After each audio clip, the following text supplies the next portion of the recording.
Você sabia que em 2023, mais de 15 programas de 7 ao redor do mundo tiveram seus orçamentos drasticamente reduzidos ou foram completamente cancelados? Enquanto a maioria das pessoas ainda acredita que encontrar vida inteligente no universo é apenas questão de tempo e tecnologia. Uma mudança silenciosa, mas profunda, está acontecendo nos corredores do Observatório Nacional no Rio de Janeiro, nos laboratórios do INPE em São José dos Campos e nas salas de conferência da NASA. Astrofísicos que dedicaram décadas inteiras procurando sinais de civilizações alienígenas estão chegando a uma conclusão perturbadora que poucos têm coragem de admitir publicamente. E essa conclusão vai contra tudo que filmes de ficção científica e documentários populares nos fizeram acreditar. Mas existe um dado que a maioria das pessoas desconhece completamente, uma estatística que os cientistas do Laboratório Nacional de Astrofísica vêm analisando desde 2019 e que muda fundamentalmente nossa compreensão sobre a probabilidade de contato extraterrestre. Esse dado será revelado no próximo bloco, e quando você entender suas implicações, vai perceber por que tantos projetos de busca estão sendo silenciosamente arquivados. A busca por inteligência extraterrestre começou oficialmente em 1960, quando o astrônomo Frank Drake apontou o radiotelescópio de Green Bank, na Virgínia Ocidental, para duas estrelas próximas, chamadas Tau 7 e Epsilon Eridani. Ele estava procurando por sinais de rádio artificiais, padrões que não poderiam ser produzidos por fenômenos naturais, evidências de que alguém lá fora estava tentando se comunicar, ou pelo menos estava usando tecnologia capaz de vazar radiação para o espaço. Durante 2 meses, Drake monitorou essas estrelas em uma frequência específica, de 1420 MHz, escolhida porque corresponde à linha de emissão do hidrogênio neutro, o elemento mais abundante no universo, e que qualquer civilização tecnológica avançada conheceria. O projeto chamado OSMA, em homenagem à princesa do livro O Mágico de Oz, não detectou nada. Apenas silêncio. Mas aquele silêncio não desanimou Drake nem seus colegas. Na verdade, gerou tanto entusiasmo que no ano seguinte Drake organizou uma conferência histórica onde propôs uma equação matemática para estimar quantas civilizações comunicativas poderiam existir apenas na nossa galáxia. A famosa equação de Drake multiplica 7 fatores diferentes, desde a taxa de formação estelar até a fração de planetas habitáveis onde vida inteligente desenvolve tecnologia capaz de comunicação interestelar. Quando Drake e seus colegas fizeram os cálculos iniciais na década de 60, usando as suposições otimistas da época sobre cada termo da equação, chegaram a estimativas que variavam de milhares até milhões de civilizações apenas na Via Láctea. Imagine a empolgação. Se existem potencialmente milhões de civilizações tecnológicas só na nossa galáxia, então detectar seus sinais deveria ser relativamente fácil. Bastaria construir antenas suficientemente sensíveis, monitorar as frequências certas e eventualmente captaríamos algo. Uma transmissão intencional, um vazamento acidental de comunicações, qualquer coisa que provasse que não estamos sozinhos. Essa expectativa otimista dominou o campo por décadas e gerou investimentos bilionários em radiotelescópios cada vez maiores e mais sofisticados. O Observatório de Arecibo, em Porto Rico, com seus 305 metros de diâmetro. O complexo de antenas do Very Large Array no Novo México. O gigantesco FAST na China, com 500 metros de abertura. E mais recentemente, o Square Kilometre Array, sendo construído entre África do Sul e Austrália, que, quando concluído, terá área coletora equivalente a 1 km². Enquanto isso, equipes brasileiras do INPE desenvolveram algoritmos sofisticados de processamento de sinais para identificar padrões artificiais no meio do ruído cósmico. Pesquisadores da USP em São Paulo participaram de colaborações internacionais analisando dados do telescópio SOAR no Chile, especificamente procurando por assinaturas tecnológicas em sistemas estelares distantes. A Universidade Federal do Rio Grande do Sul estabeleceu um dos primeiros grupos de astrobiologia do país, focado em entender as condições necessárias para a vida complexa. Durante décadas, essa busca foi considerada não apenas legítima, mas essencial. Afinal, descobrir que não estamos sozinhos no universo seria provavelmente a maior descoberta científica da história humana, comparável ou até mais impactante que a teoria da evolução de Darwin ou a relatividade de Einstein. Mudaria fundamentalmente como entendemos nosso lugar no cosmos. Responderia uma das perguntas mais antigas da filosofia e, potencialmente, nos daria acesso a conhecimentos de civilizações milhões ou bilhões de anos mais avançadas que a nossa. Mas 64 anos depois daquele primeiro projeto OSMA, depois de milhares de horas de observação, depois de monitorar dezenas de milhares de estrelas em múltiplas frequências, depois de analisar dados de missões espaciais como Kepler e TESS, que descobriram mais de 5.000 exoplanetas, incluindo centenas em zonas habitáveis, depois de todo esse esforço tecnológico e científico sem precedentes, o resultado é absolutamente desconcertante. Nada. Silêncio total. Nem um único sinal confirmado, que indique origem inteligente. Nem uma transmissão de rádio artificial. Nem sinais ópticos pulsados que poderiam ser mensagens via laser. Nem assinaturas espectroscópicas de poluição industrial em atmosferas de exoplanetas. Nem megaestruturas de engenharia astronômica ao redor de estrelas. Nem evidências de propulsão interestelar. Absolutamente nada que sugira a presença de tecnologia alienígena.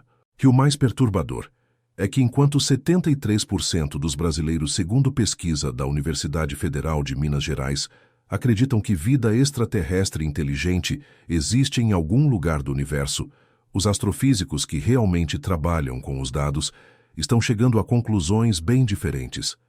Eles estão percebendo que cada termo na equação de Drake, quando examinado com o conhecimento científico que adquirimos nas últimas décadas, é muito mais restritivo do que imaginávamos. E quando você multiplica probabilidades pequenas, o resultado final pode ser devastadoramente próximo de zero. Aquele dado que mencionei está prestes a ser revelado, mas antes você precisa entender o que realmente significa estar na chamada zona habitável de uma estrela. A maioria das pessoas pensa que é simples. Se um planeta orbita sua estrela a uma distância onde a temperatura permite água líquida na superfície, então ele é habitável. Fica muito próximo e a água evapora. Fica muito longe e congela. Parece lógico, e durante muito tempo essa foi a definição aceita. Quando o telescópio espacial Kepler começou a descobrir milhares de exoplanetas a partir de 2009, as manchetes celebravam cada novo mundo rochoso encontrado na zona habitável. Existem bilhões de planetas potencialmente habitáveis só na Via Láctea, diziam os artigos. A vida deve ser comum. Mas aqui está o problema, que os pesquisadores do Observatório do Pico dos Dias em Minas Gerais começaram a documentar detalhadamente. Estar na zona de temperatura certa é necessário, mas está extremamente longe de ser suficiente para que vida complexa possa surgir e prosperar. Vamos pegar a Terra como exemplo, porque é o único planeta habitado que conhecemos e podemos estudar em detalhes. Nosso planeta não é especial apenas por estar a 150 milhões de quilômetros do Sol, distância que mantém temperatura média de 15 graus Celsius. A Terra tem uma lua proporcionalmente gigantesca, cerca de 1/4 do diâmetro terrestre, que estabiliza o eixo de rotação do planeta em aproximadamente 23 graus e meio. Sem essa estabilização fornecida pela Lua, o eixo da Terra oscilaria caoticamente ao longo de milhões de anos, variando de 0 graus até mais de 80 graus, causando mudanças climáticas extremas que tornariam impossível o desenvolvimento de vida complexa. Como a Lua se formou? Através de um evento extremamente improvável, há cerca de 4 bilhões e meio de anos, quando um protoplaneta do tamanho de Marte chamado Theia colidiu com a Terra primitiva em um ângulo e velocidade perfeitos para ejetar material suficiente que se reagrupou formando nosso satélite natural. Se a colisão fosse mais frontal, teria destruído completamente a Terra. Se fosse mais rasante, não teria criado massa suficiente para formar uma lua grande.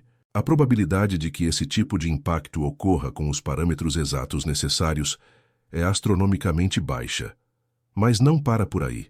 A Terra tem um campo magnético robusto gerado por seu núcleo externo de ferro líquido, que é mantido em movimento convectivo pelo calor gerado por decaimento radioativo de elementos como urânio e tório no manto terrestre. Esse campo magnético cria uma magnetosfera que protege a superfície da radiação mortal do vento solar e dos raios cósmicos. Marte perdeu seu campo magnético há bilhões de anos e, consequentemente, perdeu a maior parte de sua atmosfera que foi arrancada pelo vento solar. Vênus nunca desenvolveu um campo magnético forte e sua atmosfera evoluiu para um inferno de 460 graus Celsius. Para que um planeta rochoso mantenha um núcleo líquido ativo por bilhões de anos, ele precisa ter a composição química certa, o tamanho certo para manter pressão e temperatura internas adequadas e a taxa certa de resfriamento.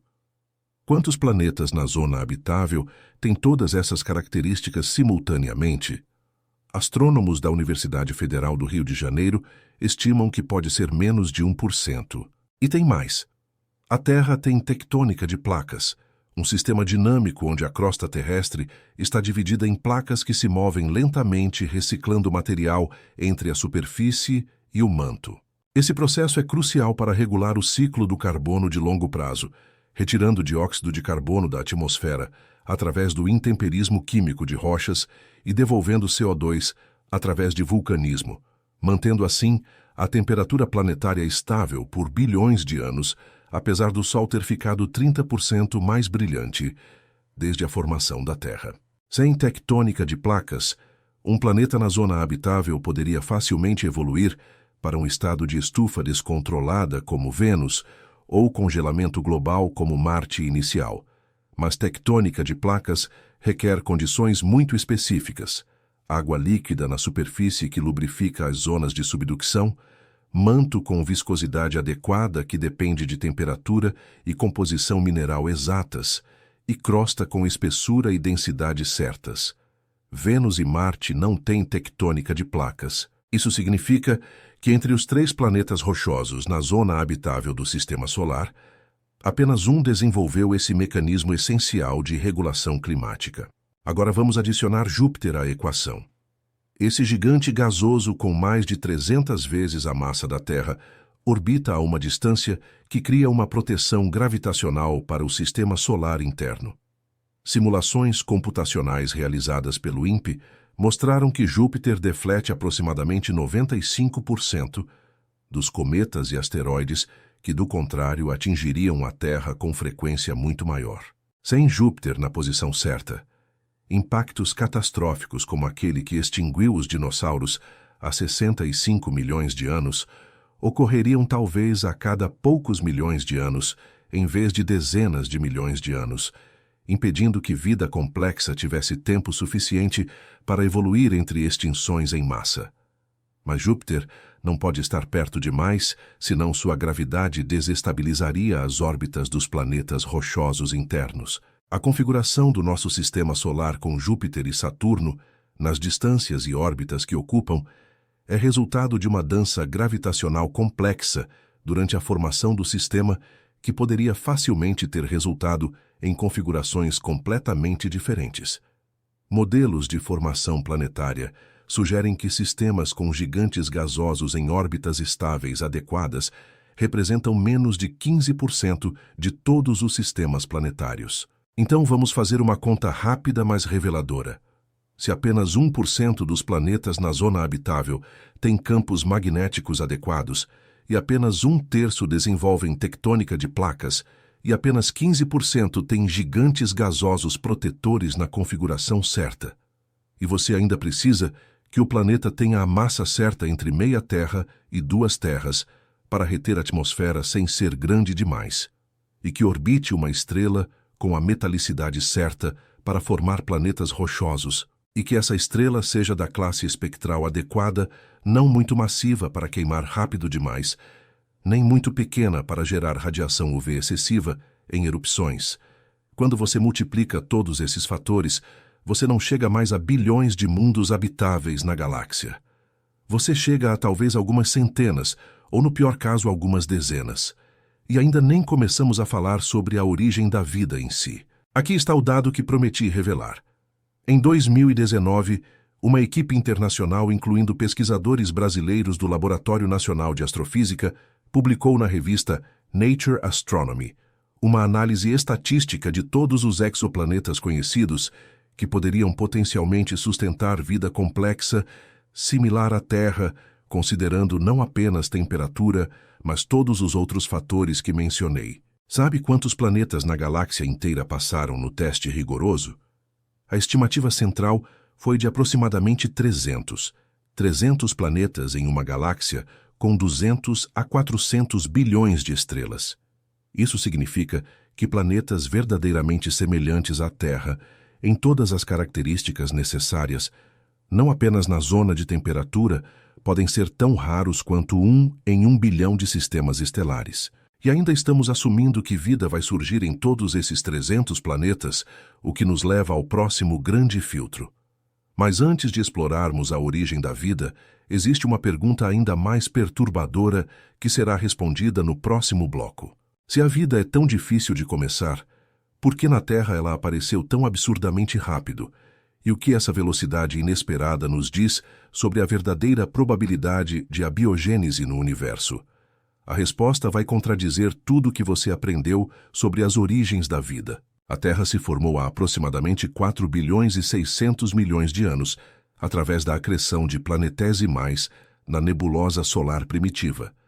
Durante seus primeiros 500 milhões de anos, o planeta passou pelo que geólogos chamam de Adiano, uma era de bombardeamento intenso por asteroides e cometas, onde a superfície era um oceano global de magma com temperaturas superiores a 1.200 graus Celsius. Qualquer água que existisse vaporizava imediatamente. Apenas por volta de 4 bilhões e 200 milhões de anos atrás, a Terra finalmente resfriou o suficiente para permitir a formação de uma crosta sólida estável e oceanos de água líquida. E aqui está o fato absolutamente espantoso que poucos fora da comunidade científica realmente compreendem.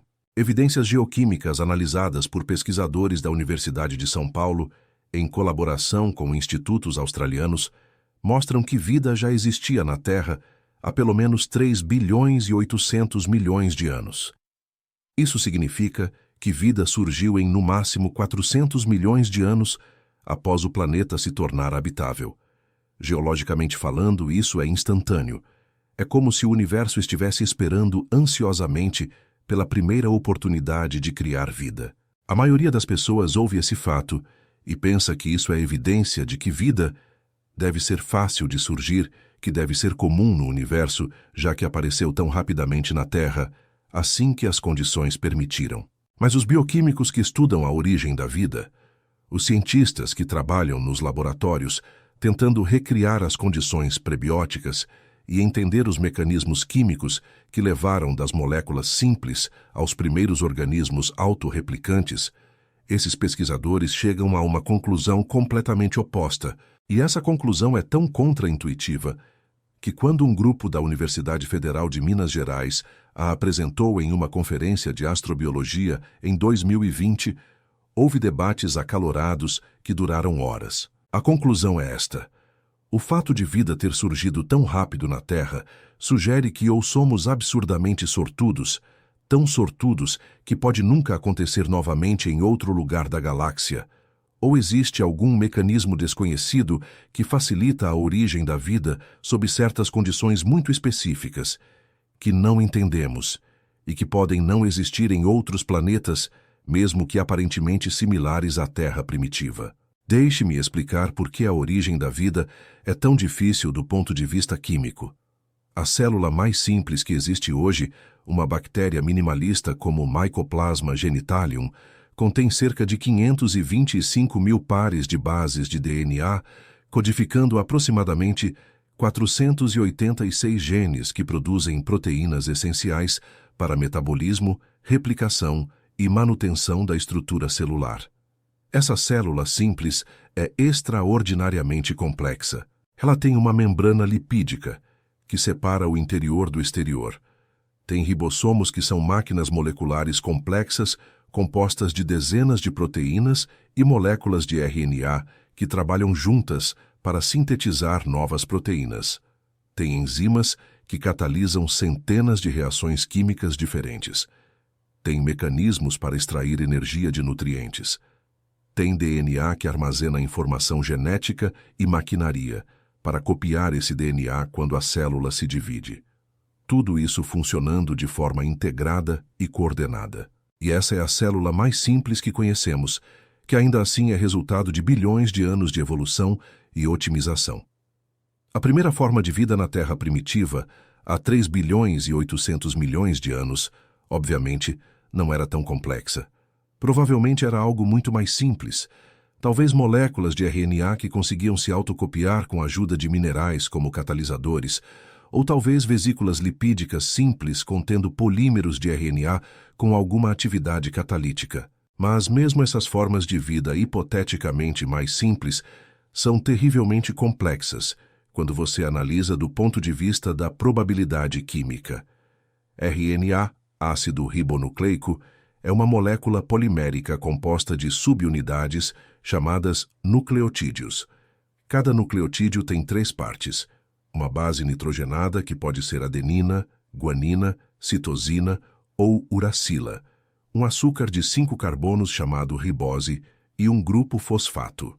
Para formar RNA, você precisa primeiro sintetizar essas 3 componentes separadamente, através de reações químicas prebióticas, depois juntá-las na ordem e orientação corretas, e então polimerizar múltiplos nucleotídeos, criando cadeias longas o suficiente para ter alguma função catalítica ou informacional. Experimentos de química prebiótica, conduzidos em laboratórios ao redor do mundo, incluindo o Instituto de Química da USP, mostraram que é possível sintetizar alguns desses componentes sob condições que simulam a Terra primitiva. O famoso experimento de Miller-Urey em 1953 demonstrou que aminoácidos, os blocos de construção de proteínas, podem se formar espontaneamente quando você passa descargas elétricas simulando raios através de uma mistura de gases como metano, amônia, hidrogênio e vapor de água.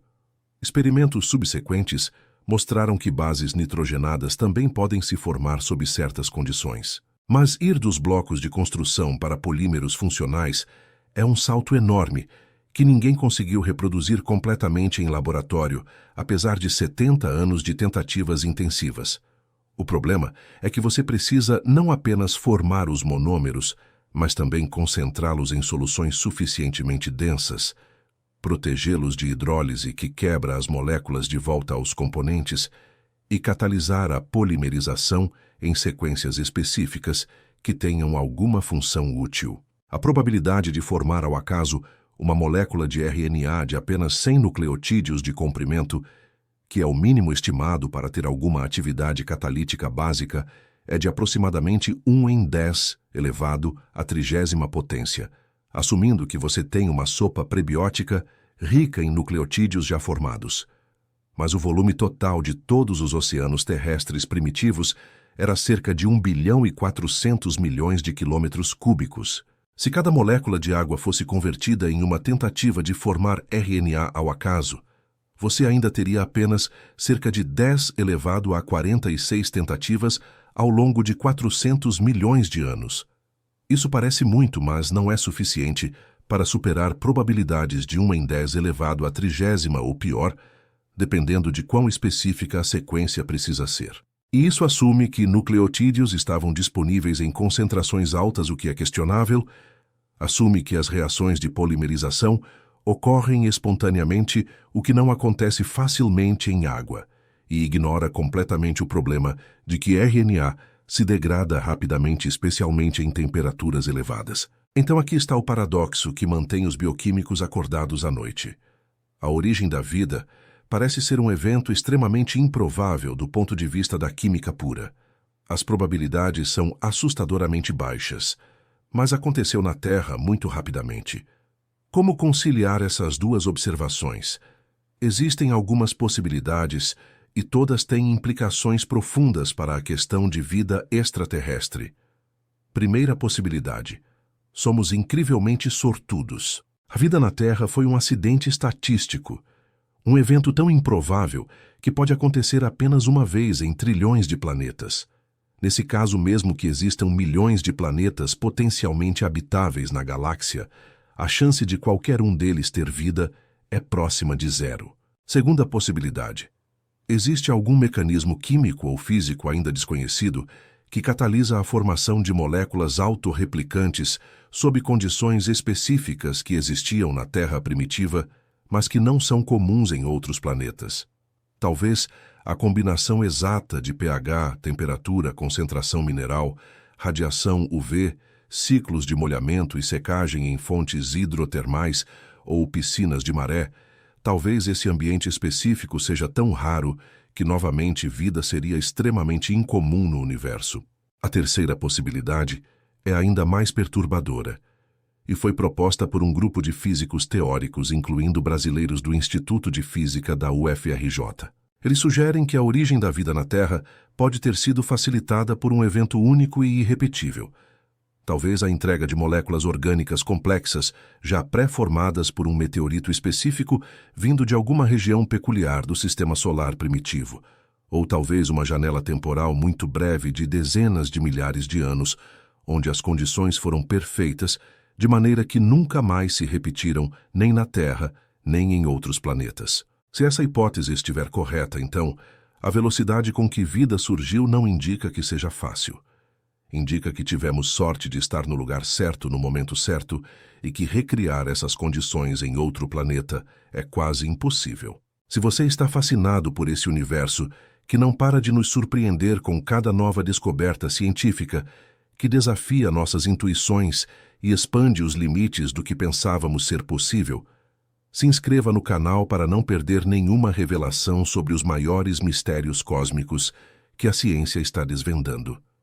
E deixe um comentário contando qual aspecto da origem da vida mais te intriga. Foi a química prebiótica, as probabilidades assustadoras, ou a rapidez com que vida surgiu na Terra?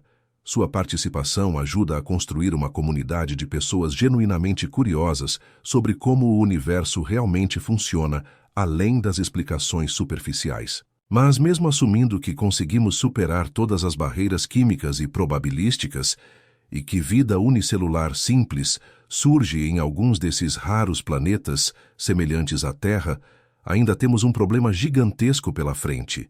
E esse problema foi documentado de forma impecável por uma equipe internacional de biólogos evolucionários em um artigo que sacudiu a comunidade científica quando foi publicado em 2022. O artigo mostra que existe um gargalo evolutivo tão severo, tão improvável de ser ultrapassado, que pode explicar sozinho por que não detectamos nenhuma civilização alienígena, mesmo que vida microbiana seja relativamente comum.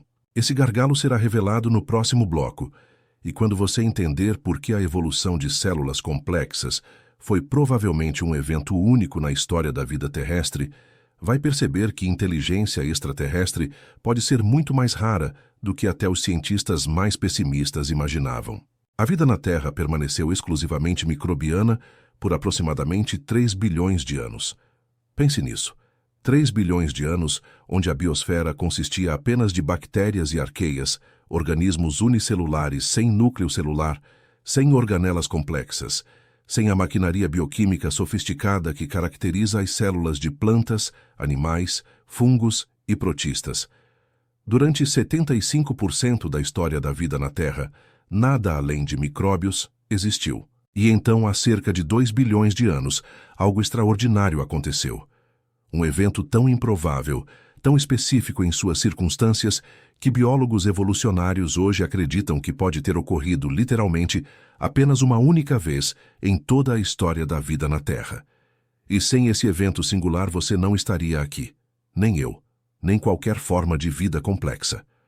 O planeta seria eternamente dominado por bactérias. E se esse evento foi tão improvável quanto parece, então a maioria dos planetas com vida provavelmente nunca ultrapassa o estágio microbiano, permanecendo para sempre como mundos de limo bacteriano, sem nunca desenvolver organismos multicelulares complexos, muito menos inteligência. O evento que estou falando é a origem das células eucarióticas, as células com núcleo que formam todos os organismos complexos. A diferença entre células procarióticas, como bactérias, e células eucarióticas, como as que compõem nosso corpo, é dramática. Células eucarióticas são dezenas a milhares de vezes maiores em volume. Elas têm um núcleo delimitado por membrana, onde o DNA fica armazenado e protegido.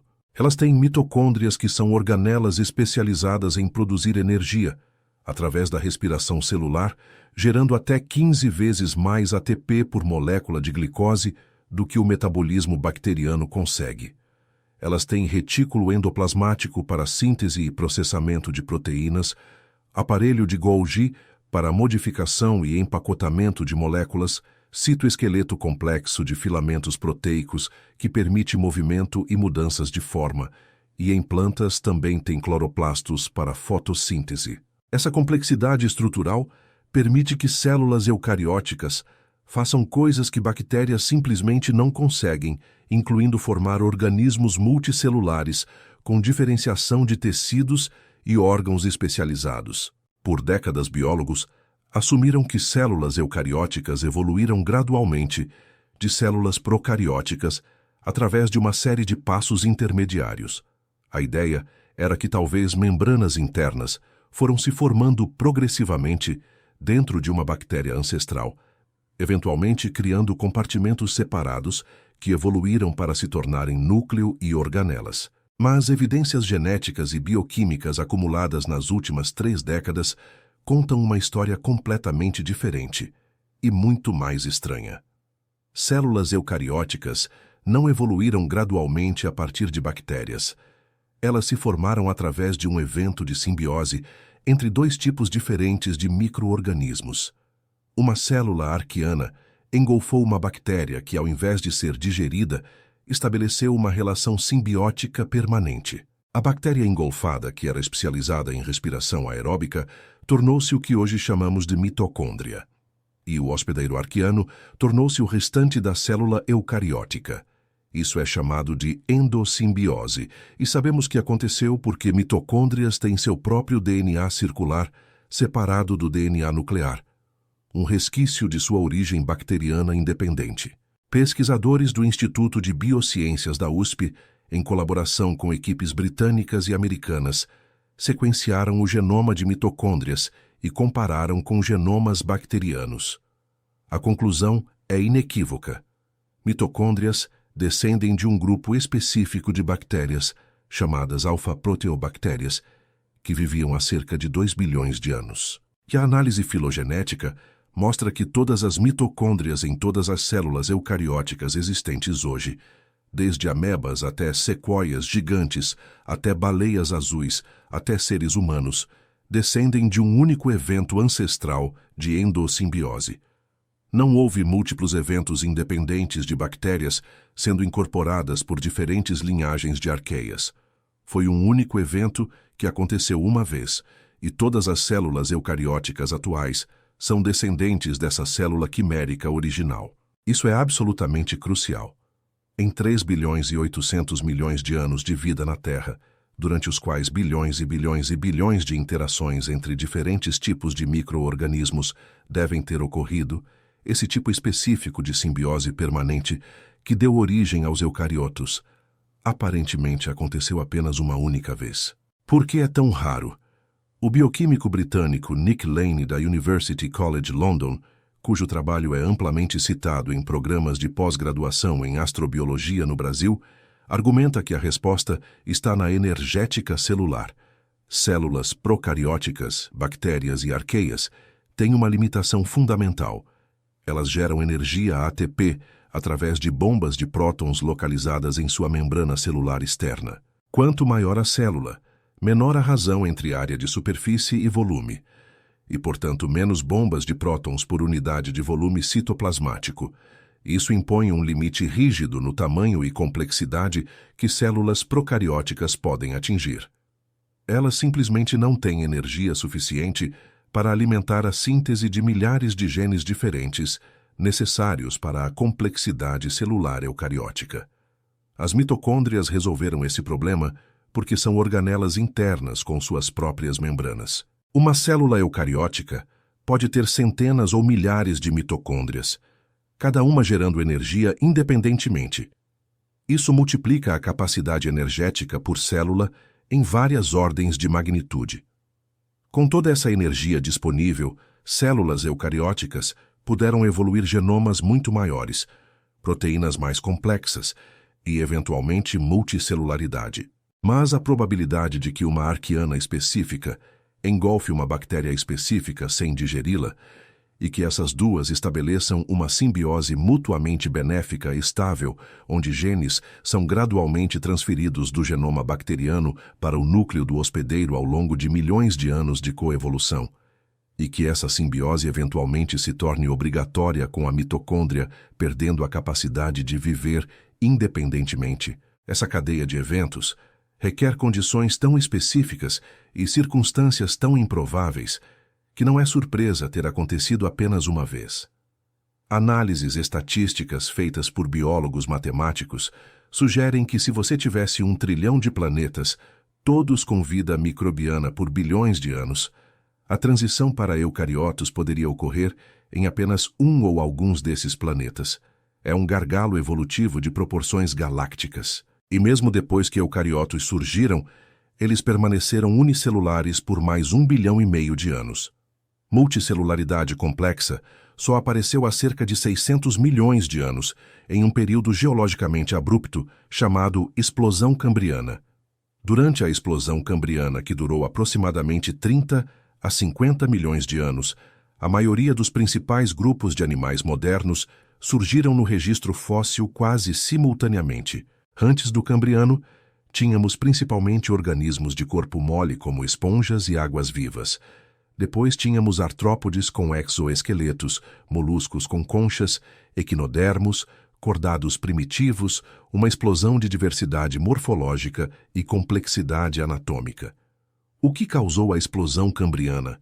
Essa é uma das grandes questões não resolvidas da biologia evolutiva. Fatores propostos incluem aumento nos níveis de oxigênio atmosférico, acima de um limiar crítico, permitindo metabolismos mais energéticos, surgimento de predação, que criou corrida armamentista evolutiva entre predadores e presas, impulsionando inovações morfológicas, evolução de olhos e sistemas sensoriais complexos, mudanças na química oceânica que facilitaram biomineralização para construir esqueletos e conchas. Mas aqui está o ponto crítico que pesquisadores brasileiros do Grupo de Paleontologia da Universidade Federal do Pará têm enfatizado. A explosão cambriana pode ter dependido de uma convergência muito específica de condições ambientais químicas e biológicas que talvez não sejam comuns em outros planetas, mesmo aqueles com vida eucariótica. Se os níveis de oxigênio não tivessem aumentado devido à fotossíntese de cianobactérias ao longo de bilhões de anos, se a composição mineral dos oceanos fosse ligeiramente diferente, impedindo a formação de carbonato de cálcio para conchas, se a configuração dos continentes fosse outra, afetando correntes oceânicas e distribuição de nutrientes, se qualquer um de dezenas de fatores fosse diferente, a explosão cambriana poderia nunca ter ocorrido ou ter ocorrido de forma muito mais limitada. E sem a explosão cambriana que estabeleceu os planos corporais básicos de animais complexos, o caminho evolutivo que eventualmente levou a vertebrados terrestres e eventualmente primatas e humanos, teria sido bloqueado. Então vamos somar os filtros evolutivos que identificamos. Primeiro, planetas verdadeiramente semelhantes à Terra, com todas as características necessárias para suportar vida complexa, podem ser menos de 1 em 1 bilhão. Segundo, mesmo nesses planetas raros, a origem da vida pode ser um evento de probabilidade assustadoramente baixa que talvez aconteça em menos de 1% deles. Terceiro, a transição de procariotos para eucariotos parece ser tão improvável que pode ocorrer em apenas uma fração minúscula de mundos com vida microbiana. Quarto, a evolução de multicelularidade complexa requer condições ambientais adicionais que podem ser raras. Quando você multiplica a probabilidade de 1 em 1 bilhão vezes, 1 em 100 vezes, 1 em 1000 vezes, 1 em 10, você chega a 1 em 1 trilhão de trilhões. Aplicando isso aos 200 bilhões de estrelas da Via Láctea, você esperaria encontrar talvez 0,002 planetas com vida multicelular complexa na galáxia inteira. Essencialmente, zero. E ainda nem chegamos à inteligência. Esse será o próximo grande filtro a ser explorado.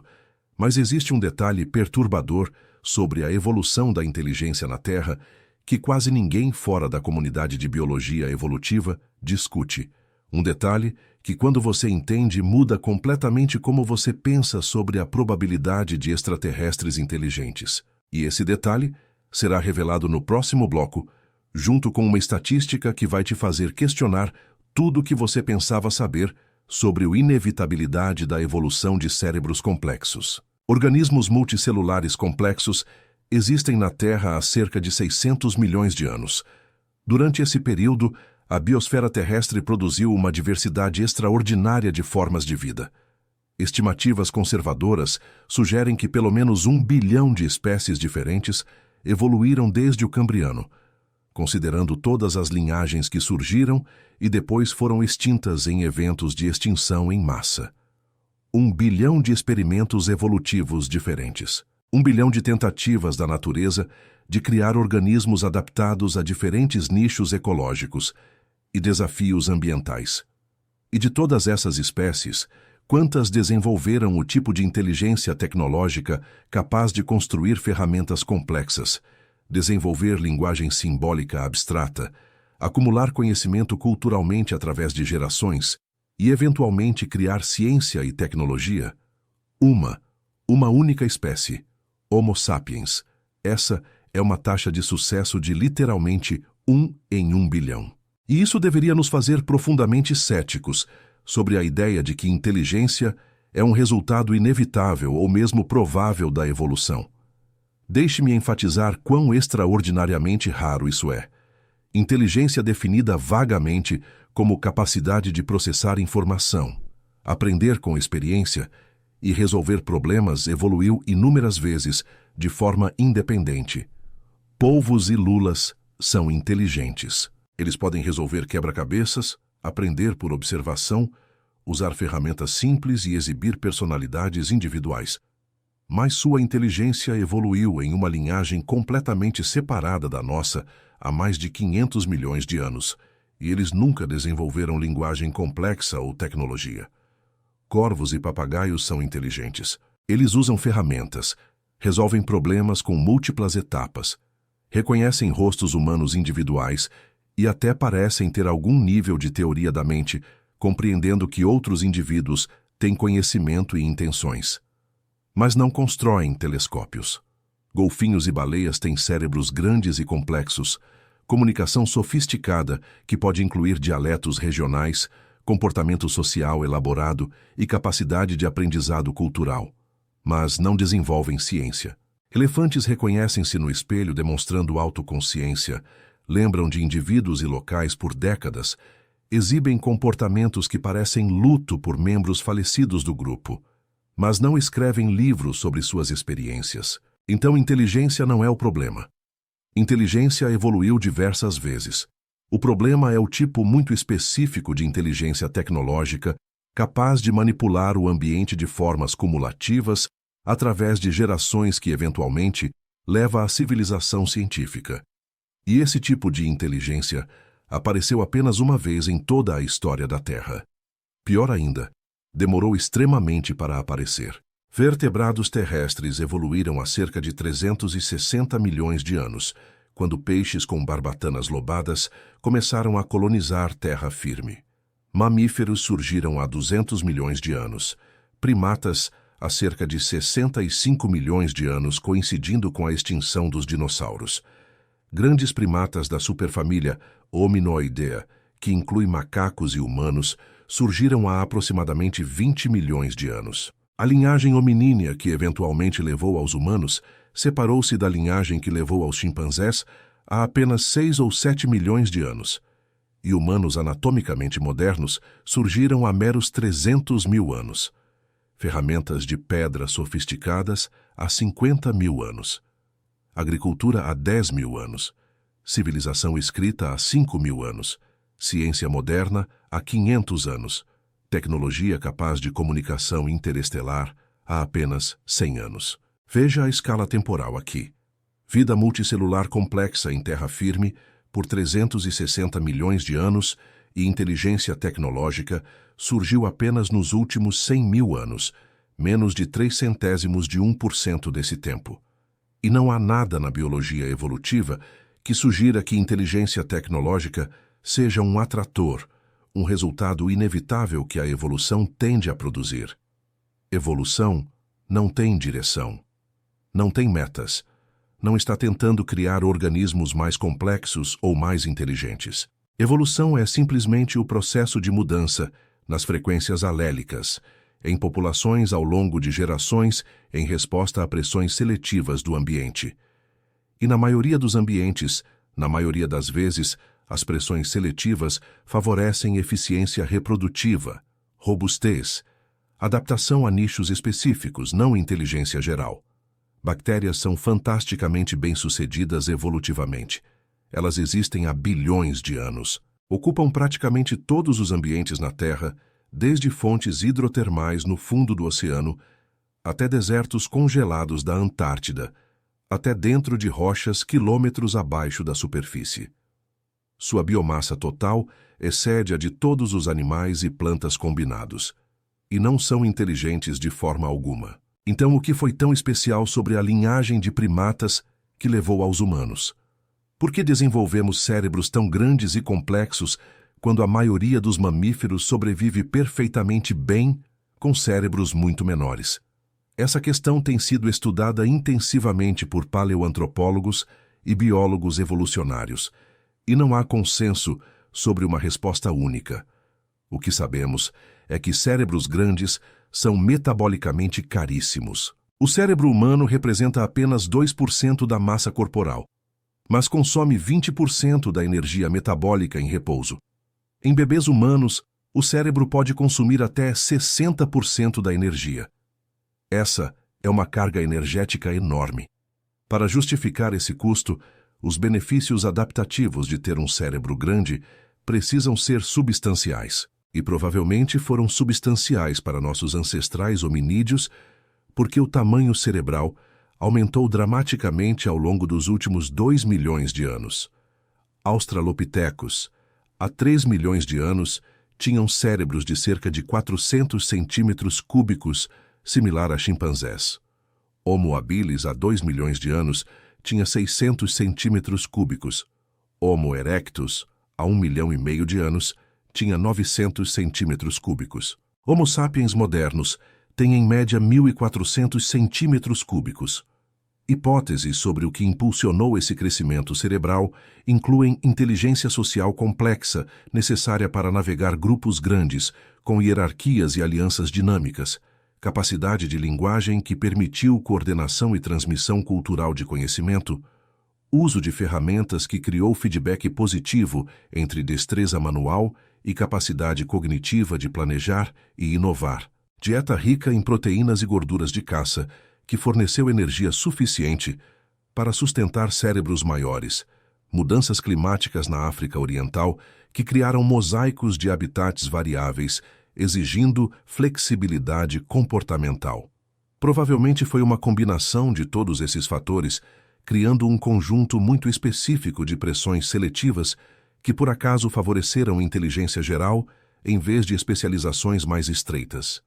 Mas aqui está o ponto crucial. Essas pressões seletivas específicas podem ser extraordinariamente raras. A maioria dos planetas com vida multicelular provavelmente nunca desenvolve primatas sociais com mãos preensíveis, vivendo em ambientes marginais, onde flexibilidade cognitiva oferece vantagem reprodutiva suficiente para justificar os custos energéticos enormes de cérebros grandes. Estudos de biogeografia evolutiva realizados por ecólogos da Universidade Federal do Rio Grande do Sul mostram que a combinação específica de fatores que existiu na África Oriental durante o Plioceno e Pleistoceno, onde hominídeos evoluíram, foi genuinamente única. A tectônica criou o Rift Valley, alterando padrões climáticos. Florestas fragmentaram-se em savanas abertas. Recursos alimentares tornaram-se mais dispersos e sazonais, exigindo planejamento e cooperação para obter. Predadores grandes como leões e hienas criaram pressão seletiva para a organização social defensiva. Se a configuração dos continentes fosse diferente, ou se os ciclos climáticos tivessem sido outros, talvez primatas nunca tivessem descido das árvores e evoluído bipedalismo e mãos livres para manipular ferramentas. E sem isso, a trajetória que levou à inteligência tecnológica humana nunca teria começado. Compartilhe esse conhecimento com alguém que também se pergunta sobre nosso lugar no universo e sobre a probabilidade de que inteligência seja comum ou rara. Juntos, estamos desvendando os maiores enigmas da existência através da ciência e do pensamento crítico. E cada nova descoberta nos mostra que as respostas são mais sutis e mais fascinantes do que qualquer ficção poderia imaginar. A realidade do cosmos é mais estranha e mais restritiva do que nossos ancestrais poderiam ter sonhado quando olhavam para as estrelas imaginando outros mundos habitados. Mas vamos assumir por um momento que conseguimos superar todas essas probabilidades absurdamente baixas. Que um planeta raro desenvolve vida, que essa vida ultrapassa o gargalo evolutivo, para eucariotos que multicelularidade complexa emerge, que eventualmente uma espécie inteligente e tecnológica evolui. Agora temos um novo problema igualmente severo. Quanto tempo essa civilização tecnológica dura? Porque se civilizações tipicamente se autodestruem após alguns séculos ou poucos milhares de anos, então mesmo que surjam ocasionalmente, elas nunca se sobrepõem no tempo. A galáxia poderia ter tido milhares de civilizações ao longo de sua história de 10 bilhões de anos. Mas se cada uma existiu por apenas 1000 anos e foram espalhadas aleatoriamente ao longo desse imenso período temporal, a probabilidade de duas delas existirem simultaneamente é vanishingly pequena. E esse problema de escala temporal será explorado em profundidade no próximo bloco, junto com uma análise matemática que mostra por que mesmo otimistas sobre vida extraterrestre deveriam ser pessimistas sobre detecção. A Via Láctea tem aproximadamente 10 bilhões de anos de idade. O Sol e a Terra formaram-se há 4 bilhões e 600 milhões de anos, o que significa que a galáxia existiu por mais de 5 bilhões de anos antes do nosso sistema solar se formar. Durante todo esse tempo, estrelas estavam nascendo, planetas se formando, e potencialmente vida poderia ter surgido em mundos antigos muito antes da Terra existir. Se civilizações tecnológicas surgiram em algum desses planetas primitivos, elas teriam tido bilhões de anos de vantagem sobre nós. Poderiam ter desenvolvido tecnologias tão avançadas que pareceriam mágica para nós. Poderiam ter colonizado a galáxia inteira 1000 vezes. Poderiam ter deixado evidências de sua presença que deveríamos conseguir detectar. Mas não detectamos nada, nem sinais de rádio, nem assinaturas de megaestruturas, nem evidências de terraformação planetária em escala galáctica, nem sondas von Neumann autorreplicantes que deveriam ter se espalhado pela galáxia em apenas alguns milhões de anos, se alguma civilização as tivesse construído. O universo parece completamente virgem de qualquer influência tecnológica, exceto a nossa. Como pode ser? Uma resposta é o que cosmólogos chamam de problema da sincronicidade temporal. Mesmo que civilizações tecnológicas não sejam absurdamente raras, mesmo que talvez centenas ou milhares delas tenham surgido na história da galáxia, a probabilidade de que duas delas existam ao mesmo tempo e próximas o suficiente para detectar uma a outra é extremamente baixa se a duração típica de uma civilização for curta comparada com escalas de tempo galácticas. Deixe-me ilustrar com números específicos calculados por astrofísicos do Observatório Nacional, em um artigo publicado no Astrophysical Journal em 2023. Suponha que a Via Láctea produziu 1000 civilizações tecnológicas ao longo de seus 10 bilhões de anos de história. Isso já é otimista considerando todos os filtros que discutimos. Essas 1000 civilizações surgem aleatoriamente distribuídas ao longo desses 10 bilhões de anos. Agora suponha que a duração típica de uma civilização detectável é de 1000 anos. Isso significa que cada civilização está presente e transmitindo sinais durante apenas 1000 anos antes de se autodestruir ou transcender para algo não detectável ou simplesmente parar de transmitir. A probabilidade de que duas dessas civilizações se sobreponham temporalmente pode ser calculada.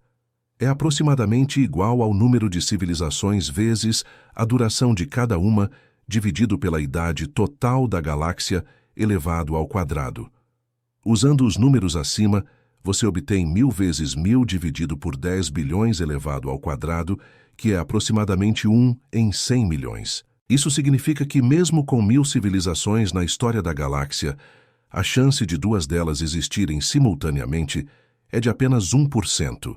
E essas duas civilizações estariam provavelmente separadas por milhares de anos-luz de distância, tornando detecção ainda mais improvável devido a limitações de propagação de sinais e sensibilidade de instrumentos.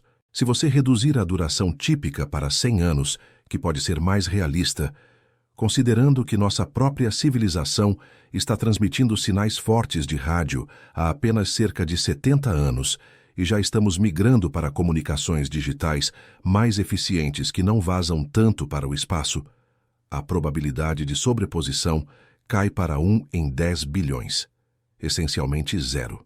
Esse problema é agravado pelo que engenheiros de telecomunicações chamam de janela de detectabilidade. Há um período relativamente breve na evolução tecnológica de uma civilização durante o qual ela está emitindo sinais fortes de radiofrequência para o espaço. Antes desse período, a civilização não tem tecnologia de rádio. Depois desse período, a civilização migra para comunicações mais avançadas, que são direcionadas.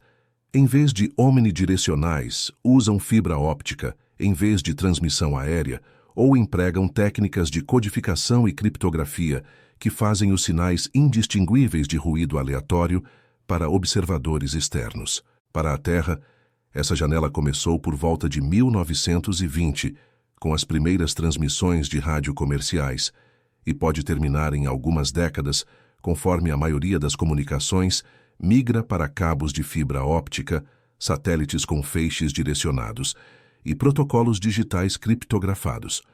Então, nossa janela de detectabilidade pode ser de apenas 100 a 200 anos. Se isso é típico para todas as civilizações, e não há razão para pensar que não seria, já que as leis da física e da teoria da informação são universais, então a janela temporal durante a qual outra civilização poderia detectar nossos sinais é extremamente estreita. Um observador alienígena precisaria estar olhando para a Terra no momento exato quando nossos sinais de rádio do século XX estão passando por seu sistema estelar. Se eles olharem 1000 anos antes, não há nada para detectar porque ainda não inventamos rádio. Se olharem 1000 anos depois, não há nada para detectar porque já paramos de transmitir sinais fortes. E mesmo durante essa janela de 200 anos, eles precisam estar dentro de 200 anos-luz de distância, que é quão longe nossos sinais viajaram desde que começamos a transmitir. Esse volume esférico de 200 anos-luz de raio contém talvez 18.000 estrelas. Se apenas uma em 1 bilhão de estrelas tem civilizações tecnológicas, então as chances de haver outra civilização dentro desse volume durante nossa janela de detectabilidade são de aproximadamente 0,0000018. Estatisticamente impossível. E o problema é simétrico. Para detectarmos uma civilização alienígena, ela precisa estar transmitindo sinais durante o breve período quando esses sinais estão passando pela Terra, e nós estamos olhando na direção certa com instrumentos sensíveis nas frequências corretas. Pesquisadores do INPE desenvolveram modelos de Monte Carlo que simulam milhões de cenários diferentes, com civilizações surgindo aleatoriamente na galáxia, e calculam a probabilidade de detecção considerando janelas temporais, distâncias, sensibilidade de instrumentos e fração do céu que conseguimos monitorar. Mesmo com suposições otimistas sobre o número de civilizações, a probabilidade de detecção é sempre minúscula. geralmente menos de 1%, mesmo ao longo de séculos de busca contínua. E isso assume que as civilizações estão ativamente tentando ser detectadas, transmitindo sinais direcionados fortes em direção a estrelas com planetas potencialmente habitáveis. Se as civilizações são passivas ou cautelosas, não transmitindo intencionalmente, a probabilidade de detecção cai para essencialmente zero. Mas existe ainda outro problema fundamental, que torna a detecção quase impossível, e tem a ver com a física da propagação de sinais no espaço interestelar. Sinais de rádio são ondas eletromagnéticas que se espalham esfericamente conforme viajam. A intensidade do sinal diminui com o quadrado da distância devido ao espalhamento geométrico. Um transmissor de 1 megawatt na Terra geraria um sinal que a 1000 anos-luz de distância seria aproximadamente 10 elevado a menos 22 watts por metro quadrado. Isso é incrivelmente fraco. Para comparação, o brilho de uma vela a 1 quilômetro de distância é milhões de vezes mais forte. Detectar um sinal tão fraco requer antenas gigantescas e receptores extremamente sensíveis que consigam distinguir o sinal do ruído de fundo cósmico que inclui radiação de micro-ondas do Big Bang a 2,7 Kelvin, emissões de gás interestelar, radiação de estrelas e galáxias distantes e ruído térmico do próprio receptor. O radiotelescópio FAST, na China, que é o maior instrumento de antena única do mundo, tem sensibilidade suficiente para detectar um transmissor de apenas alguns watts, a algumas dezenas de anos-luz em frequências ideais. Mas a 1000 anos-luz precisaria de um transmissor de megawatts, transmitindo continuamente em nossa direção. E 1000 anos-luz é uma distância ridiculamente pequena em escalas galácticas. A Via Láctea tem 100.000 anos-luz de diâmetro. Para detectar sinais do outro lado da galáxia, precisaríamos de transmissores de bilhões de watts, ou receptores milhões de vezes mais sensíveis que qualquer coisa que temos. E isso assume que sabemos em qual frequência procurar. O espectro de radiofrequência vai de alguns kHz a centenas de gigahertz. Existem bilhões de canais possíveis onde um sinal poderia estar. Programas de SETI geralmente focam em algumas frequências consideradas naturais, como a linha do hidrogênio a 1420 MHz, mas uma civilização alienígena pode escolher frequências completamente diferentes, baseadas em suas próprias considerações técnicas ou culturais. Análises feitas por engenheiros de telecomunicações brasileiros da Universidade Estadual de Campinas mostram que, com a tecnologia atual de radiotelescópios e computação, conseguimos monitorar simultaneamente apenas uma fração minúscula do espaço de parâmetros relevante. Estamos procurando em talvez 1/1000º das direções possíveis, vezes 1/1000º das frequências possíveis, vezes 1/1000º dos períodos temporais possíveis. Mesmo que sinais estejam sendo transmitidos, a probabilidade de que nossos instrumentos estejam apontados no lugar certo, no momento certo, na frequência certa, é absurdamente pequena. É literalmente procurar uma agulha em um palheiro do tamanho da galáxia, sem saber se a agulha existe ou de que material é feita, ou se está realmente no palheiro em primeiro lugar. E tem mais. Conforme civilizações se tornam mais avançadas tecnologicamente, elas provavelmente se tornam mais silenciosas em vez de mais barulhentas. Nossa própria trajetória tecnológica demonstra isso claramente. Nos anos 50 e 60, estávamos transmitindo sinais de TV e rádio analógicos muito fortes que vazavam para o espaço em todas as direções. Radares militares de alerta precoce transmitiam pulsos de megawatts. Comunicações de longa distância usavam transmissores terrestres de alta potência. Mas hoje, a maioria das comunicações usa satélites com feixes estreitos, direcionados para receptores específicos, cabos de fibra óptica que não emitem radiação, celulares com potências de transmissão de apenas miliwatts e técnicas de espalhamento espectral que distribuem o sinal através de largas bandas de frequência, tornando-o indistinguível de ruído branco. Se você olhar para a Terra de 1000 anos-luz de distância, agora ela é muito mais silenciosa em radiofrequências do que era em 1970, mesmo com imensamente mais comunicações acontecendo. Extrapole isso para uma civilização 1000 ou 1 milhão de anos mais avançada. Eles provavelmente usariam comunicações quânticas através de emaranhamento que não emite radiação detectável, ou neutrinos que atravessam a matéria sem interagir e são quase impossíveis de detectar, ou talvez modulação de ondas gravitacionais ou técnicas completamente além de nossa compreensão física atual. Sua presença seria essencialmente invisível para nossos métodos de detecção. Isso significa que a janela durante a qual civilizações são ruidosas e detectáveis pode ser extremamente breve, talvez apenas algumas décadas ou séculos antes de evoluírem para tecnologias silenciosas. E isso reduz ainda mais a probabilidade de detecção a níveis que são praticamente zero. Mas tem um aspecto ainda mais profundo dessa questão que será revelado no próximo bloco. E esse aspecto tem a ver com a natureza da própria inteligência avançada e como ela pode evoluir de maneiras que a tornam não apenas difícil de detectar, mas literalmente indetectável, porque deixa de existir no espaço físico de maneiras que reconheceríamos como existência. Esse é o conceito de transcendência tecnológica, e quando você entender suas implicações, vai perceber que talvez a galáxia esteja cheia de inteligências, mas todas elas transcenderam para domínios que nossos instrumentos não podem acessar, nem nossas mentes conceber. Imagine uma civilização 1 milhão de anos mais avançada que a nossa. Não milhares de anos como Roma, comparada com a sociedade moderna, mas 1 milhão de anos. Para colocar isso em perspectiva, há 1 milhão de anos, nossos ancestrais Homo erectus estavam apenas começando a usar fogo de forma controlada.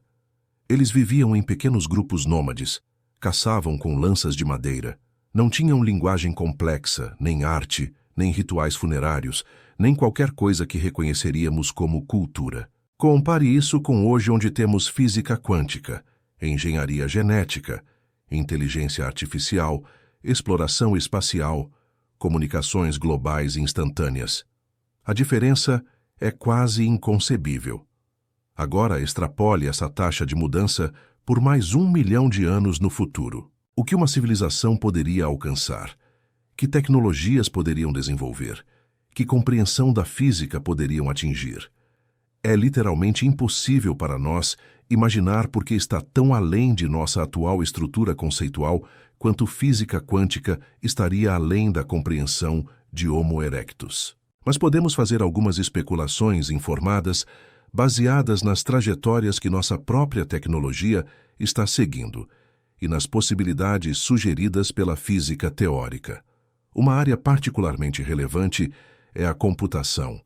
No último século, progredimos de calculadoras mecânicas para transistores, para microprocessadores para computadores quânticos. A densidade de transistores em chips dobra aproximadamente a cada 2 anos, segundo a lei de Moore. Extrapolando essa tendência, mesmo que ela eventualmente desacelere devido a limites físicos fundamentais, como o tamanho de átomos individuais, é plausível que em 1000 anos, não em 1 milhão, teremos capacidade computacional milhões ou bilhões de vezes maior que a atual. E com computação suficientemente poderosa, surgem possibilidades extraordinárias. Simulações detalhadas de processos físicos, climáticos, biológicos, modelagem de universos virtuais inteiros, carregamento de consciências humanas para substratos computacionais, onde podem operar milhões de vezes mais rápido que em cérebros biológicos. Criação de inteligências artificiais com capacidades que excedem dramaticamente a inteligência humana.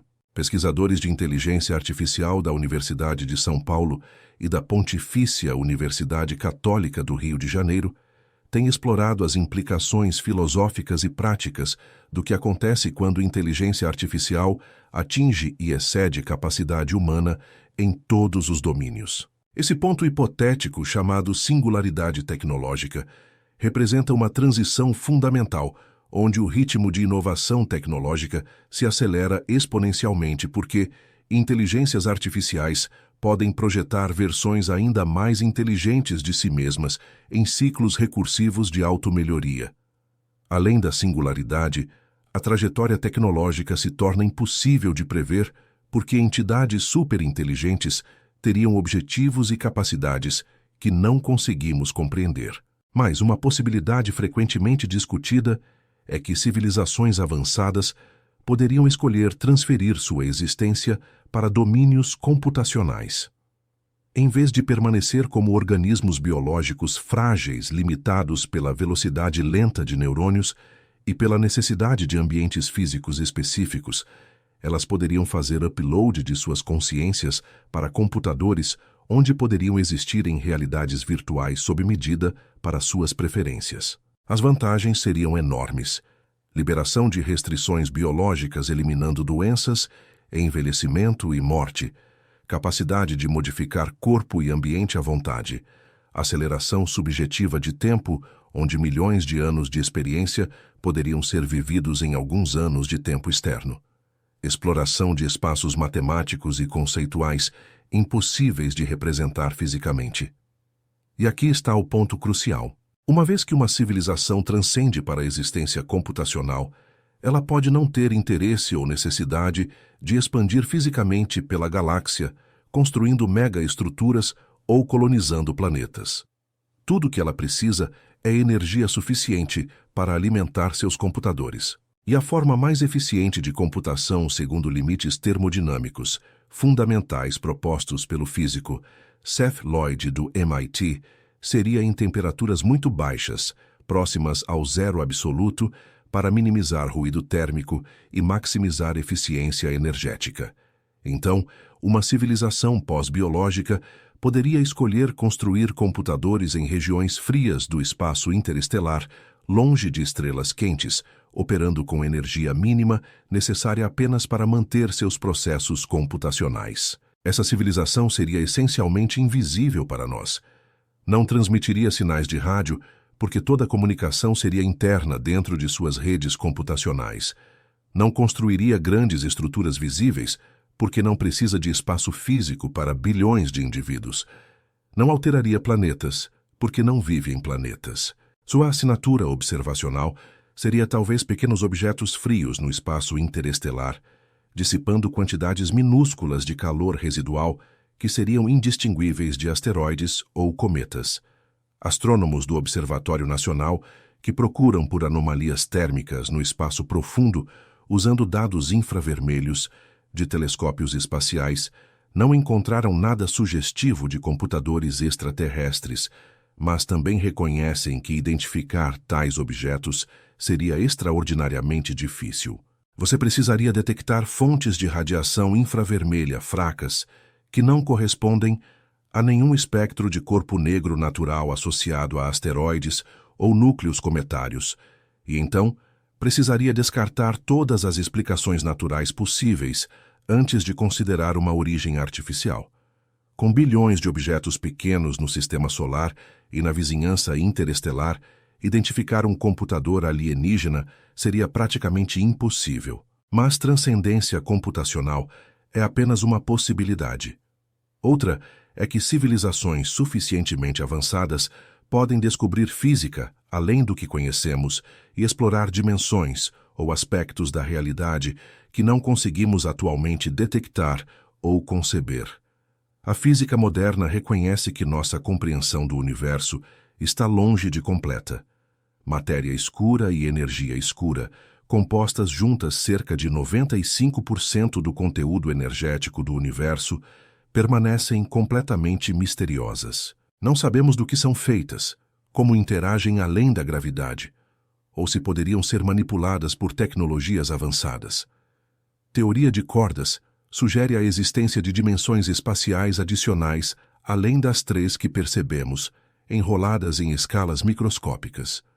Teoria quântica de campos permite a existência de partículas e campos que interagem muito fracamente com matéria ordinária. Talvez civilizações avançadas tenham aprendido a manipular matéria escura, ou acessar dimensões extras, ou existir em algum substrato do espaço-tempo que é transparente para nossas observações. Cosmólogos da Universidade Federal do Rio de Janeiro especulam sobre o que chamam de pluralidade dimensional, onde inteligências poderiam habitar dimensões paralelas ou estruturas topológicas complexas do espaço-tempo que coexistem com o nosso universo observável, mas são inacessíveis através de interações eletromagnéticas normais. Se isso for possível, então não apenas não detectaríamos essas civilizações, como elas poderiam estar em todo lugar ao nosso redor, literalmente ocupando o mesmo espaço que nós, mas em configurações dimensionais diferentes. É uma ideia especulativa, mas não viola nenhuma lei física conhecida, e poderia resolver o paradoxo de Fermi de forma elegante. O universo está cheio de vida e inteligência, mas em formas e locais que nossa ciência atual não consegue acessar. Agora vamos adicionar o problema da autodestruição à mistura. Talvez civilizações tecnológicas não transcendam, talvez permaneçam físicas e biológicas, mas se destruam antes de terem tempo de se espalhar pela galáxia ou transmitir sinais por tempo suficiente para serem detectadas. Essa é a interpretação mais sombria do paradoxo de Fermi. O grande filtro não está atrás de nós nas dificuldades de surgimento de vida e evolução de inteligência. Está à nossa frente nas ameaças existenciais que toda civilização tecnológica eventualmente enfrenta. Guerra nuclear, mudanças climáticas catastróficas por poluição ou liberação de carbono, pandemias causadas por bioengenharia acidental ou deliberada, inteligência artificial mal alinhada que otimiza objetivos de formas destrutivas para seus criadores, uso irresponsável de tecnologias poderosas, como nanotecnologia molecular, que poderia criar replicadores descontrolados, colapso ecológico devido à superexploração de recursos. A lista de maneiras pelas quais uma civilização tecnológica pode se autodestruir é longa e preocupante, e a janela de perigo pode ser muito breve. Uma vez que uma civilização desenvolve capacidade de liberar energia nuclear, mas antes de ter sabedoria e instituições globais para controlar essas tecnologias, ela entra em um período crítico, onde a autodestruição é estatisticamente provável. Para nós humanos, esse período começou em 1945, com os bombardeios de Hiroshima e Nagasaki, e continuamos nele. Temos armas nucleares suficientes para destruir a civilização humana múltiplas vezes. Temos mudanças climáticas acelerando com consequências imprevisíveis. Estamos desenvolvendo biotecnologia capaz de criar patógenos artificiais.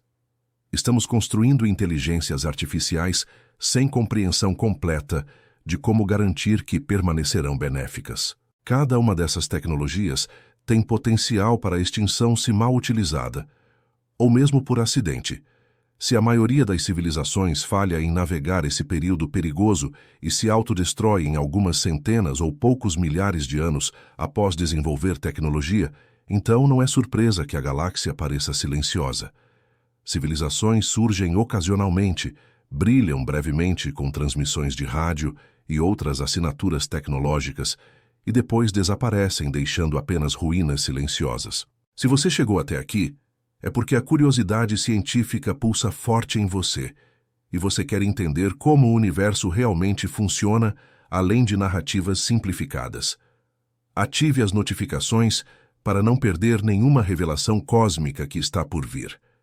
Estamos em uma jornada juntos de descobrir não o universo que gostaríamos que existisse, mas o universo que realmente existe com todas suas maravilhas e seus silêncios desconcertantes. Evidências para a hipótese de autodestruição vêm de simulações computacionais de civilizações tecnológicas desenvolvidas por pesquisadores de sistemas complexos, incluindo brasileiros da Universidade Federal de Santa Catarina. Esses modelos incorporam fatores como crescimento populacional, consumo de recursos, desenvolvimento tecnológico, capacidade de coordenação global e probabilidade de eventos catastróficos. A maioria dos parâmetros plausíveis leva a civilizações que colapsam dentro de alguns séculos a poucos milênios após industrialização. Apenas com parâmetros muito otimistas, assumindo coordenação global extremamente eficaz e desenvolvimento tecnológico cuidadoso e ético, civilizações conseguem sobreviver por períodos realmente longos. E se parâmetros otimistas são raros, então autodestruição é o destino usual. Isso explicaria perfeitamente o silêncio cósmico. Não porque vida e inteligência sejam impossíveis, mas porque duram pouco demais para estabelecer presença galáctica detectável. Mas existe uma última camada dessa questão que é ainda mais profunda e filosófica. E essa camada será explorada no bloco final. Ela tem a ver com o que realmente significa estar sozinho no universo e quais são nossas responsabilidades se de fato formos a única consciência que existe. Porque as implicações dessa possibilidade não são apenas científicas, mas éticas e existenciais, tocando nos fundamentos do que dá significado à existência humana. Então chegamos ao cerne da questão. Após explorar todos os filtros evolutivos, todos os obstáculos físicos à comunicação interestelar, todas as razões pelas quais detecção é provavelmente impossível, mesmo que civilizações existam, precisamos confrontar uma possibilidade que é ao mesmo tempo aterrorizante e profundamente significativa. E se realmente estivermos sozinhos? Não sozinhos no sentido trivial de sermos a única espécie inteligente no planeta Terra, porque obviamente somos, mas sozinhos no sentido cósmico de sermos a única consciência tecnológica em todo o universo observável. Os únicos seres capazes de compreender física, criar arte, fazer perguntas sobre existência e significado. Os únicos olhos através dos quais o cosmos pode se observar. Se isso for verdade, e a ciência que exploramos ao longo deste roteiro sugere fortemente que pode ser então nossa existência, assume um peso moral e uma responsabilidade de magnitude quase incompreensível. Vamos começar com a cosmologia básica para estabelecer a escala da questão. O universo observável tem aproximadamente 13 bilhões e 800 milhões de anos e contém cerca de 200 bilhões a 2 trilhões de galáxias, cada uma com centenas de bilhões de estrelas. O número total de estrelas é algo entre 10 elevado à 22ª e 10 elevado à 24ª. Esse número é tão grande que transcende intuição humana. Para comparação, há aproximadamente 10 elevado à 18ª grãos de areia em todas as praias da Terra. Então existem cerca de 10.000 a 1 milhão de vezes mais estrelas no universo observável do que grãos de areia em nosso planeta inteiro. E ao redor dessas estrelas há provavelmente ainda mais planetas. Estimativas conservadoras sugerem pelo menos um planeta por estrela em média, o que daria trilhões de planetas. Desse número imenso, alguma fração está na zona habitável de suas estrelas, talvez 10 a 20%. Então, estamos falando de centenas de bilhões de mundos potencialmente habitáveis, espalhados por todo o cosmos. E apesar dessa abundância esmagadora de oportunidades para a vida surgir e evoluir, apesar de termos procurado por décadas, com instrumentos cada vez mais sofisticados, apesar de cientistas dedicados de instituições como o Laboratório Nacional de Astrofísica e o INPE e universidades em todo o Brasil e em todo o mundo terem investido carreiras inteiras nessa busca, não encontramos absolutamente nada. Nenhuma transmissão de rádio artificial. Nenhuma assinatura espectroscópica de civilização em atmosferas de exoplanetas. Nenhuma estrutura de engenharia astronômica. Nenhuma sonda chegando ao sistema solar. Nenhuma evidência em meteoritos ou na Lua de visitas antigas. Nada. O silêncio é total e absoluto. E conforme os anos passam e nossa capacidade de busca melhora sem nenhuma detecção, esse silêncio se torna mais e mais ensurdecedor. Ele está nos dizendo algo sobre a natureza da vida e inteligência no universo. Está nos dizendo que somos muito mais raros e especiais do que gostaríamos de acreditar. Agora reflita sobre o que isso significa. Cada ser humano, cada momento de consciência, cada experiência subjetiva de ver um pôr do sol, ou sentir amor ou entender uma equação matemática, essas não são apenas experiências pessoais privadas, sem significado além de si mesmas.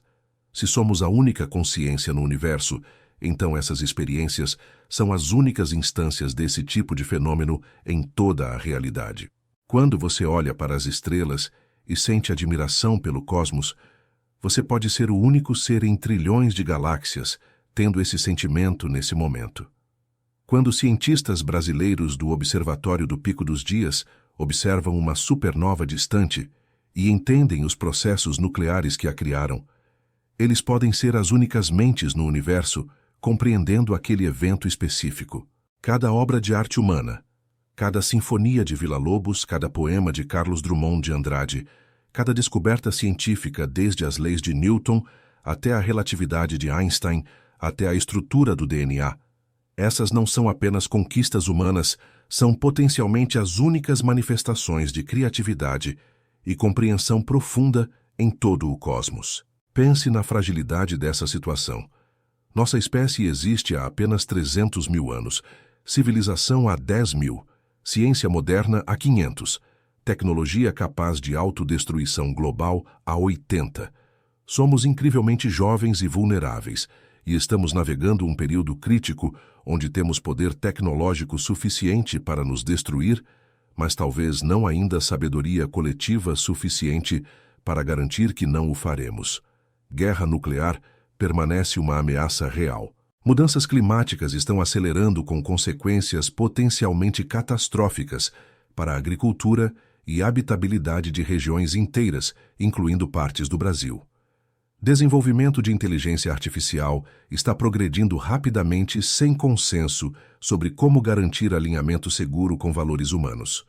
Biotecnologia está alcançando capacidade de projetar organismos artificiais, incluindo potencialmente patógenos. Cada uma dessas tecnologias poderia causar extinção humana ou colapso permanente da civilização se mal gerenciada. E aqui está a realização aterrorizante. Se formos a única consciência no universo observável, então nossa extinção não seria apenas o fim da espécie humana. Seria o fim de toda a consciência, o fim de qualquer mente capaz de apreciar beleza, entender verdade, sentir compaixão, criar significado. O universo voltaria a ser simplesmente físico, átomos seguindo leis da natureza, sem ninguém observando ou se importando. Estrelas nasceriam e morreriam. Galáxias colidiriam. Buracos negros evaporariam através de radiação Hawking ao longo de eras inimagináveis. E nada disso teria testemunha ou significado. Seria apenas processos cegos acontecendo na escuridão, perpetuamente sem propósito ou valor. Essa possibilidade deveria nos manter acordados à noite. Deveria ser a consideração mais importante em todas as decisões que tomamos como civilização global. Porque as apostas não poderiam ser mais altas. Não estamos jogando apenas com o futuro da humanidade, mas potencialmente com o futuro de toda a consciência no universo. Filósofos chamam isso de valor cósmico, da existência consciente, ou às vezes de argumento do dotação cósmica, proposto por pensadores como Nick Bostrom, da Universidade de Oxford, e discutido em círculos acadêmicos brasileiros de ética aplicada e filosofia da tecnologia.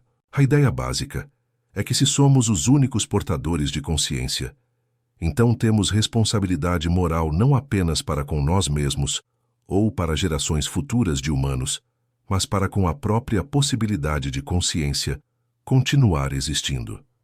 Essa responsabilidade transcende éticas tradicionais que focam em deveres para com indivíduos ou comunidades específicas. É uma ética cosmológica, onde o sujeito moral é a totalidade de toda a experiência consciente possível através de toda a história futura do universo. E o peso dessa responsabilidade é esmagador, porque o potencial futuro é vasto. Se conseguirmos sobreviver os próximos séculos, se navegarmos com sucesso os perigos de tecnologias poderosas, se estabelecermos uma civilização sustentável e sábia, então o futuro que se abre diante de nós é extraordinariamente longo. O Sol continuará brilhando por aproximadamente 5 bilhões de anos antes de se expandir em uma gigante vermelha. Mas muito antes disso, em cerca de 1 bilhão de anos, o brilho solar aumentará o suficiente para tornar a Terra inabitável. A menos que desenvolvamos tecnologia para mover a Terra para uma órbita mais distante ou colonizarmos outros mundos. E há muitos outros mundos. Marte poderia ser terraformado. Luas de Júpiter e Saturno como Europa. E Encélado tem oceanos subterrâneos que poderiam ser habitados. Exoplanetas ao redor de outras estrelas poderiam ser alcançados com propulsão suficientemente avançada. E além de planetas, há possibilidades mais exóticas. Habitats espaciais artificiais construídos em órbitas estáveis, colônias em asteroides, estruturas de engenharia astronômica como esferas de Dyson capturando energia total de estrelas, civilizações nômades viajando entre sistemas estelares em naves geracionais ou impulsionadas por velas a laser. Se expandirmos pela galáxia, o horizonte temporal se estende dramaticamente. Estrelas da sequência principal, como o Sol, têm vidas de bilhões de anos, mas estrelas anãs vermelhas menores e mais frias podem brilhar por trilhões de anos. Se colonizarmos sistemas ao redor de anãs vermelhas, teríamos trilhões de anos de tempo disponível para a existência de civilização. E durante trilhões de anos, quantas mentes conscientes poderiam existir? Quantas experiências, quantas vidas, quantas realizações científicas e artísticas e filosóficas poderiam ser acumuladas? O número é literalmente astronômico. Mesmo se a população média for de apenas 10 bilhões de seres conscientes, o que é conservador, dado o potencial para crescimento através de expansão espacial e possibilidade de inteligências artificiais, adicionando trilhões ou mais mentes sobre trilhões de anos, você estaria falando de 10 elevado à 22ª a 10 elevado à 23ª vidas individuais. Cada vida com experiências subjetivas ricas, relacionamentos, momentos de alegria e descoberta e significado. Esse é o potencial futuro que estamos protegendo quando trabalhamos para reduzir riscos existenciais. Esse é o valor que está em jogo. Mas existe uma objeção filosófica importante a essa linha de raciocínio. Alguns argumentam que atribuir valor cósmico à consciência humana é uma forma de hubris antropocêntrico. O universo existiu por bilhões de anos antes de humanos aparecerem e existirá por trilhões de anos após desaparecermos. As leis da física não se importam com consciência. Não há propósito cósmico inscrito na estrutura da realidade que diga que consciência deve existir ou que tem valor especial. Então, por que deveríamos pensar que nossa sobrevivência importa em qualquer sentido objetivo? Por que não simplesmente aceitar que somos arranjos temporários de átomos que por acaso são autoconscientes por um breve momento antes de retornarmos ao estado inanimado de onde viemos? Essa perspectiva nihilista tem algum apelo intelectual. É honesta sobre a indiferença do universo físico, não faz afirmações grandiosas sobre significado cósmico, reconhece que em escalas de tempo cosmológicas tudo o que fazemos será esquecido. O Sol eventualmente queimará seu combustível. A Terra será engolida quando o Sol se tornar gigante vermelha. A Via Láctea colidirá com Andrômeda. Estrelas pararão de se formar conforme o hidrogênio no universo for exaurido. Buracos negros evaporarão. E no final, talvez daqui a 10 elevado a 100ª anos, o universo chegará a um estado de máxima entropia, onde nada interessante pode mais acontecer. Morte térmica, escuridão eterna. Então, visto dessa perspectiva, nada do que fazemos tem significado duradouro. Mas essa objeção nihilista erra o ponto. Sim, o universo físico não atribui valor à consciência, mas consciência atribui valor a si mesma e ao que experiência. Significado não precisa ser objetivo no sentido de estar inscrito nas leis da física. Significado pode ser perspectival, existindo do ponto de vista de seres conscientes que se importam com suas experiências e com outros seres conscientes. E do nosso ponto de vista do interior da experiência consciente, coisas claramente têm significado. Sofrimento é ruim, alegria é boa, compreensão é valiosa, beleza importa. Amor e conexão com outros são profundamente significativos. Esses valores não precisam de justificação, além do fato de que os sentimos e nos importamos com eles. E se somos as únicas mentes que existem, então somos a única fonte de valor no universo. Não porque o universo objetivamente precisa de nós, mas porque somos os únicos criando e experienciando valor. E perder isso Extinguir a única fonte de significado que existe seria uma tragédia não porque o universo vazio sentiria falta de nós, mas porque todo o significado que é possível seria eliminado. Então, o que fazemos com essa compreensão? Como vivemos sabendo que podemos estar sozinhos e que nossa sobrevivência pode ser cosmicamente significativa? Primeiro, tomamos a sério riscos existenciais. Investimos recursos substanciais em compreender e mitigar ameaças que poderiam causar extinção humana ou colapso irreversível da civilização. Isso inclui pesquisa sobre estabilidade climática, controle de armas, segurança em biotecnologia e inteligência artificial, defesa contra impactos de asteroides, resiliência de sistemas agrícolas e energéticos. Instituições brasileiras como o INPE, que monitora clima e desmatamento na Amazônia, têm papel crucial. Cientistas trabalhando em energia renovável e sustentabilidade na Universidade Federal do Rio de Janeiro e outras instituições estão contribuindo para um futuro mais seguro. Segundo, coordenamos globalmente. Muitos riscos existenciais não respeitam fronteiras nacionais. Mudanças climáticas afetam todos. Pandemias se espalham globalmente. Guerra nuclear teria consequências hemisféricas ou globais. Então, precisamos de cooperação internacional forte e instituições capazes de tomar decisões e implementar políticas para o bem comum de toda a humanidade.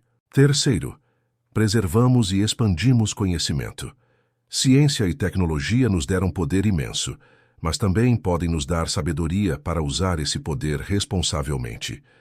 Quanto mais entendermos sobre como o universo funciona, sobre biologia e ecologia e psicologia humana, e dinâmicas sociais melhor equipados, estaremos para tomar decisões sábias. Investimento em educação e pesquisa não é luxo, é necessidade existencial. Quarto, cultivamos valores e culturas que promovem cooperação de longo prazo, em vez de competição destrutiva de curto prazo. Isso requer mudanças em como estruturamos economias e governos e sistemas sociais, mas é possível. Civilização humana já passou por transformações profundas antes da agricultura. Há cidades-estado, há impérios, há estados-nação, a ordem internacional atual. Podemos evoluir novamente para estruturas mais adequadas aos desafios que enfrentamos. Quinto, mantemos a humildade intelectual. Reconhecemos que não sabemos tudo. Nossa compreensão atual pode estar errada. Talvez haja civilizações extraterrestres de formas que não conseguimos detectar. Talvez física futura revele possibilidades que não imaginamos. Mas agimos baseados no melhor conhecimento disponível, enquanto permanecemos abertos a novas evidências. E, finalmente, abraçamos o valor da consciência e experiência. Criamos arte e música e literatura. Construímos relacionamentos baseados em amor e respeito. Buscamos compreensão e sabedoria. Experienciamos beleza natural no mundo ao nosso redor, desde a floresta amazônica, até o Pantanal, até as praias do Nordeste brasileiro, até as estrelas acima de nossas cabeças. Cada uma dessas experiências é preciosa. Cada uma adiciona ao tesouro total de consciência no universo. E se somos os únicos, então cada experiência consciente que temos pode ser única em toda a realidade. Isso não é motivo para desespero. É motivo para gratidão e admiração. Contra todas as probabilidades, apesar de todos os filtros evolutivos e obstáculos cósmicos, nós existimos. Somos o universo que se tornou consciente de si mesmo. Somos átomos forjados em fornalhas nucleares de estrelas antigas, agora organizados de forma tão complexa que podem contemplar sua própria origem. Isso é extraordinário. É milagroso no sentido secular de ser imensamente improvável e precioso. Então sim, o silêncio do cosmos é ensurdecedor. A ausência de qualquer sinal de vida inteligente além da Terra, após décadas de busca dedicada, sugere fortemente que estamos sozinhos ou tão isolados que nunca encontraremos outros. Mas essa solidão não precisa ser depressiva. Pode ser inspiradora. Somos os guardiões da consciência, os portadores da chama, e temos a oportunidade e responsabilidade de garantir que essa chama continue brilhando, que se espalhe para além da Terra, que ilumine a escuridão cósmica por bilhões de anos no futuro. Essa é nossa missão como espécie, não imposta por autoridade externa, mas escolhida por nós mesmos, porque reconhecemos o valor do que protegemos. E se conseguirmos, se sobrevivermos e prosperarmos, e eventualmente nos tornarmos uma civilização verdadeiramente cósmica, então, talvez bilhões de anos no futuro, seres conscientes olharão para trás para este momento no século 21, quando a humanidade estava em sua infância tecnológica vulnerável, mas escolheu um caminho de sabedoria e sobrevivência. E eles saberão que tudo o que experimentam, toda a consciência e significado e beleza que existe, começou aqui em um pequeno planeta azul, orbitando uma estrela amarela média em uma galáxia entre trilhões, onde pela primeira vez o universo abriu seus olhos e decidiu que valia a pena continuar olhando.